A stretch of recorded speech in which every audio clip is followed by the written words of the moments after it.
Assalamualaikum warahmatullahi wabarakatuh. Mohon izin memperkenalkan diri, nama saya Esa Tegar Maulidani, NIT 0820005108, kelas D4 Transportasi Laut B, absen 5. Saya akan mempresentasikan tentang database. Yang pertama ada pengertian database. Database atau pangkalan data merupakan istilah teknologi jaringan komputer yang memiliki banyak manfaat berupa penyimpanan data yang saling berhubungan, dan perangkat lunaknya seharusnya mengacu sebagai sistem manajemen basis data, data manajemen sistem atau DBMS. Adapun pengertian lain dari database. Database adalah kumpulan informasi yang disimpan di dalam komputer secara sistematik sehingga dapat diperiksa menggunakan suatu program komputer untuk memperoleh informasi dari basis data tersebut. Selanjutnya itu ada komponen basis data. Yang pertama ada perangkat keras atau hardware. Perangkat keras yang biasanya terdapat dalam sistem basis data adalah memori sekunder hard disk. Yang kedua itu ada sistem operasi atau operating system. Sistem operasi atau operating system merupakan program yang mengaktifkan atau memfungsikan sistem komputer, mengendalikan seluruh sumber daya, dan melakukan operasi-operasi dalam komputer. Yang ketiga ada basis data atau database. Sebuah basis data atau database dapat memiliki beberapa basis data. Setiap basis data dapat berisi atau memiliki sejumlah objek basis data seperti file atau table. Pengolahan basis data secara fisik tidak dilakukan oleh pemakai secara langsung, tetapi ditangani oleh sebuah perangkat lunak yang disebut DBMS yang menentukan bagaimana data disimpan, diubah, dan diambil kembali. Yang keempat itu ada pemakai atau user. Bagi pemakai dapat berinteraksi dengan basis data dan memanipulasi data dalam program yang ditulis dalam bahasa pemrograman.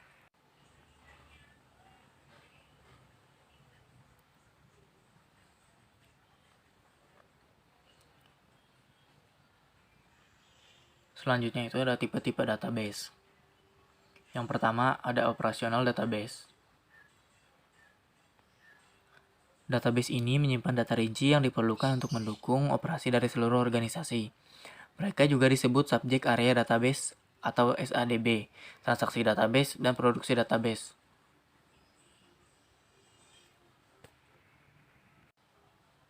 Yang kedua, ada analytical database. Database ini menyimpan data dan informasi yang diambil dari operasional yang dipilih dan eksternal database. Mereka terdiri dari data dan informasi yang dirangkum paling dibutuhkan oleh sebuah organisasi manajemen dan end user lainnya. Beberapa orang menyebut analitis multidimensi database sebagai database, manajemen database, atau informasi database. Yang ketiga itu ada data warehouse.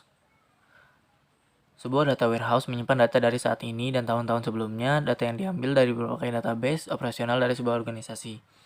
Data warehouse menjadi sumber utama data yang telah diperiksa, diedit, standar, dan terintegrasi sehingga dapat digunakan oleh para manajer dan pengguna akhir lainnya di seluruh organisasi profesional.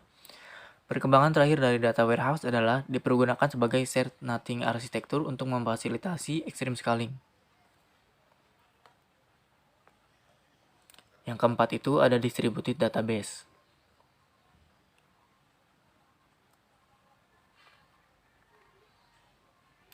Ini adalah database kelompok kerja lokal dan departemen di kantor regional, kantor cabang, pabrik-pabrik, dan lokasi kerja lainnya.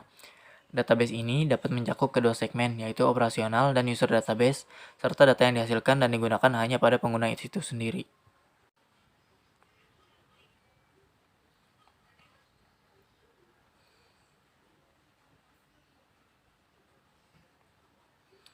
Selanjutnya yang kelima itu ada end user database.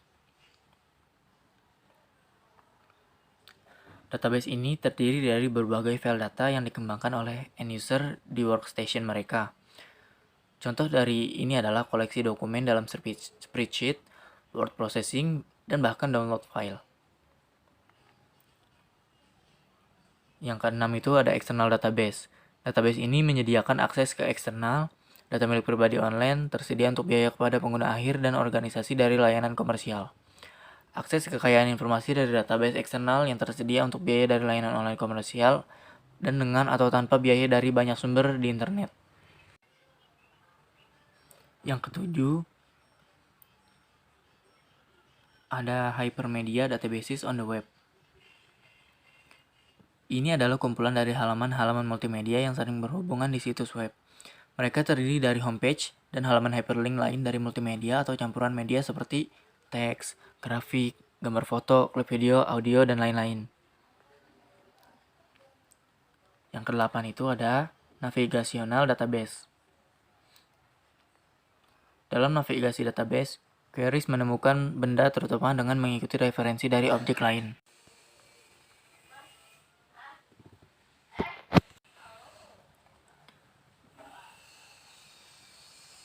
Selanjutnya yang kesembilan, ada in-memory databases. Database di memori terutama bergantung pada memori utama untuk penyimpanan data komputer. Ini berbeda dengan sistem manajemen database yang menggunakan disk berbasis mekanisme penyimpanan. Database memori utama lebih cepat daripada dioptimalkan disk database sejak optimasi algoritma internal menjadi lebih sederhana dan lebih sedikit CPU mengeksekusi instruksi. Yang ke-10 ada Document Oriented Database. Document Oriented Databases merupakan program komputer yang dirancang untuk aplikasi berorientasi dokumen. Sistem ini bisa diimplementasikan sebagai lapisan di atas sebuah database relasional atau objek database. Sebagai lawan dari database relasional, dokumen berbasis database tidak menyimpan data dalam tabel dengan ukuran seragam kolom untuk setiap record. Sebaliknya, mereka menyimpan setiap catatan sebagai dokumen yang memiliki karakteristik tertentu. Sejumlah bidang panjang apapun dapat ditambahkan ke dokumen. Bidang yang dapat juga berisi beberapa bagian data. Yang ke-11 ada real-time databases. Real-time database adalah sistem pengolahan dirancang untuk menangani beban kerja negara yang dapat berubah terus-menerus. Ini berbeda dari database tradisional yang mengandung data yang terus-menerus. Sebagian besar tidak terpengaruh oleh waktu. Sebagai contoh, pasar saham berubah dengan cepat dan dinamis. Real-time processing berarti bahwa transaksi diproses cukup cepat bagi hasil untuk kembali dan bertindak segera. Real-time database yang berguna untuk akuntansi, perbankan, hukum, catatan medis, multimedia, kontrol proses, sistem reservasi, dan analisis data ilmiah.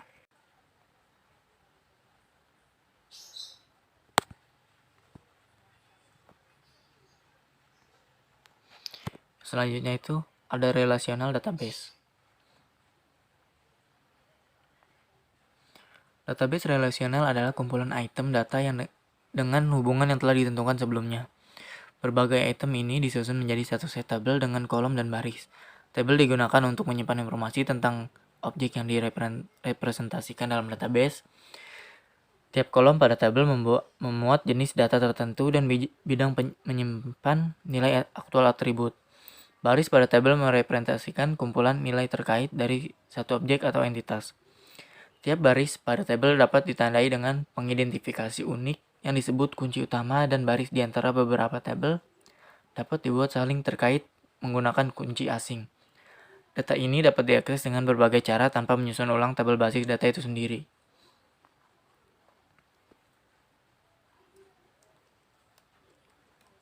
Selanjutnya ada model database. Yang pertama itu ada post-relational database models.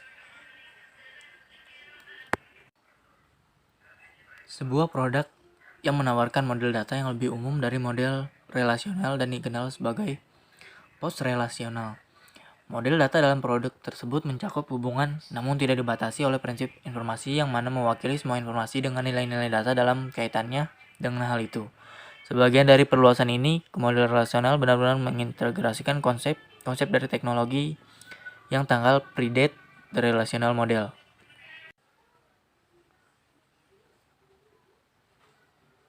Selanjutnya ada Object Database Models. Dalam beberapa tahun terakhir, paradigma yang berorientasi pada objek telah diterapkan dalam bidang-bidang seperti teknik dan spesial database, telekomunikasi, dan ilmu ilmiah lainnya. Para konglomerasi pemrograman berorientasi objek dan teknologi database mengarah pada model pemrograman baru yang dikenal sebagai Object Database. Database ini berusaha untuk membawa dunia database dan aplikasi dunia pemrograman lebih dekat bersama-sama, khususnya dengan memastikan bahwa database menggunakan jenis sistem yang sama seperti program aplikasi.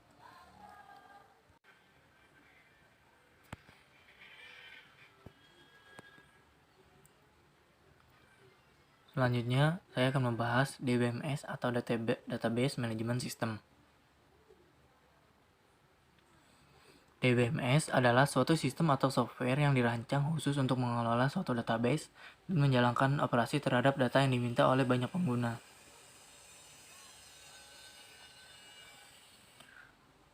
Tujuan utama penggunaan DBMS dalam jaringan komputer adalah untuk menghindari kekacauan dalam hal pengolahan data yang jumlahnya besar.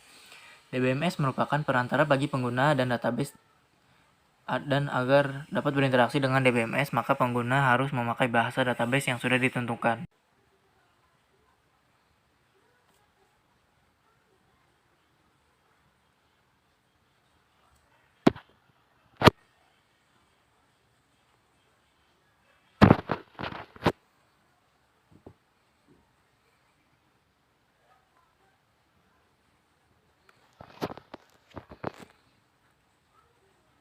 Nah, selanjutnya, ada dua jenis bahasa komputer yang dapat digunakan dalam berinteraksi dengan DBMS. Yang pertama yaitu Data Definition Language atau DDL.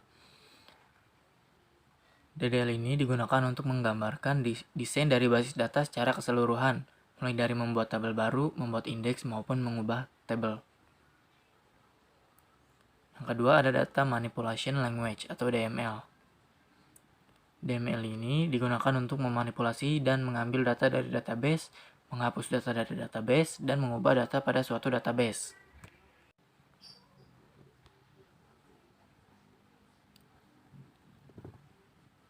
Selanjutnya ada macam-macam DBMS. Yang pertama itu ada MySQL. Perangkat lunak DBMS yang pertama adalah MySQL yang banyak digunakan karena memang tersedia secara gratis, sehingga aplikasi ini cocok digunakan untuk bisnis-bisnis yang sedang berkembang. Meskipun tidak berbayar, namun tingkat keamanannya cukup baik dengan kecepatan akses data yang selalu stabil. Akan tetapi, perangkat ini kurang kompatibel dengan bahasa pemrograman seperti FoxPro, Visual Basic, dan Delphi, serta kurang mampu menangani data yang jumlahnya terlalu besar. Yang kedua itu ada Oracle.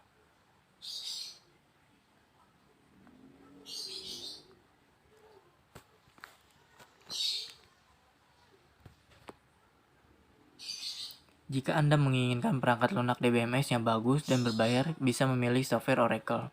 Perangkat ini memiliki beragam fitur yang dapat memenuhi tuntutan fleksibilitas perusahaan besar. Bahkan, perangkat ini juga memiliki pemrosesan transaksi dengan performa yang sangat tinggi. Dengan kemampuan yang mumpuni tersebut, sehingga tidak heran jika software ini dijual dengan harga yang sangat mahal dengan sistem komputerisasinya yang rumit. Namun, untuk memenuhi kriteria seperti pada pengertian DBMS, perangkat ini tidak perlu diragukan lagi dalam hal keamanan.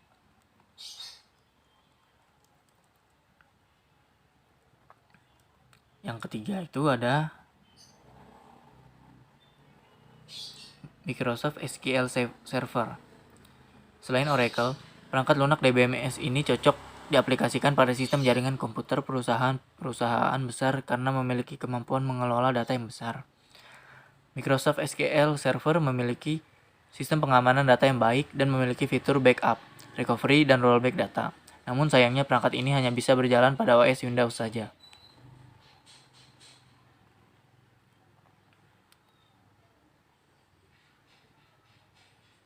Yang terakhir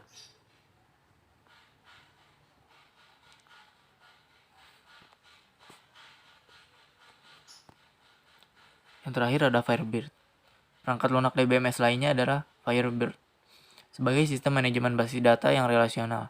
Firebird menawarkan fitur yang sesuai dengan standar SQL 2003 dan ANSI SQL 99, serta dapat bekerja pada OS Windows dan Linux.